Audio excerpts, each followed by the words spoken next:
Mimi niambia hii watoto, watu wamepotea. Ati mnapatiwa pesa na Kasongo, ati mulete wakora wapige watu ya Nyeri. Nyinyi ni wajinga kiasi gani? Mnakuja kupiga wazazi wenu, ndugu zenu, wale watu walichagua nyinyi. Kasongo anatumia nyinyi kama tissue paper, na nyinyi hamuna akili.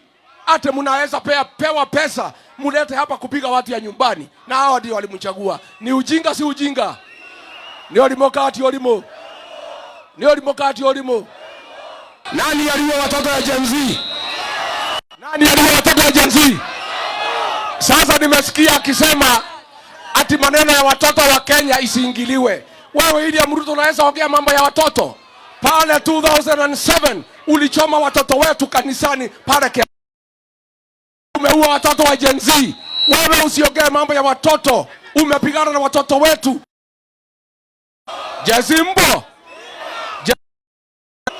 Nyinyi Gen Z ndio dawa ya Kasongo. Lakini naomba nyinyi watoto Gen Z, hatuwezi fukuza Kasongo na simu na smartphone. Tumekubaliana. Harambe. Watu ya Nyeri tumaliza, tumesikizana mambo ine. The first resolution ni kwamba 2027 watu ya Nyeri town na watu ya Nyeri county tunapeleka Kasongo nyumbani. Wangapi wanakubali?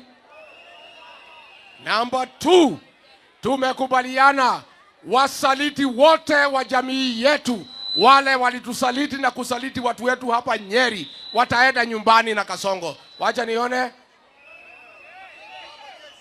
Number 3, tumekubaliana ya kwamba Nyeri County ni DCP territory. Tumekubaliana.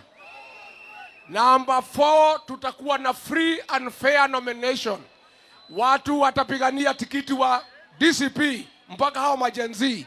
Na nyinyi majenzi tafadhali mkuja mchukue viti. Nyinyi ni watu wengi na nyinyi hapana viongozi wa kesho, nyinyi ni viongozi wa leo Gen Z. Tumekubaliana. Kwa hivyo tutakuwa na free and fair nomination. Nitwaiguithania andu aitu. Nitwaiguithania. Niĩ ndacokia ngatho muno.